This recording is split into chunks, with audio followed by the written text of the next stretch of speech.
Dito sa iba. Layo naman ng bahay nyo. Chips naman yan ba? Lagyan mo na ng tinapay, yung ano. Ayan, yung kinakain. At sa ano, dito na kayo Sa harap. Teka lang, pwede ba talagang anuhin yan? Kainin. Oo. Tuwa ka lang, pero pakakawala mo rin. Pakawalan mo din. Matutuwad na tayo. Hindi ah.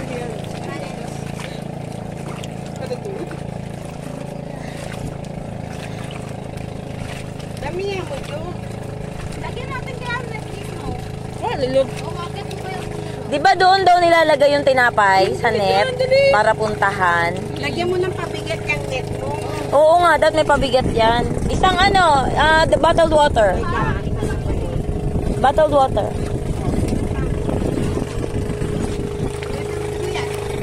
Kuya. Ang layo na ng fishes. Tapos lagyan mo dyan ng ano. Palubugin mo, lagyan mo ng tinapay sa loob. Ah. Gam, palubugin mo yan. Kaya nga, palubugin mo. Ano, hindi naman tululubog eh. May tubig nga daw. Tubig kasi lahat. Dapat may tubig nga, ma. May ano nga.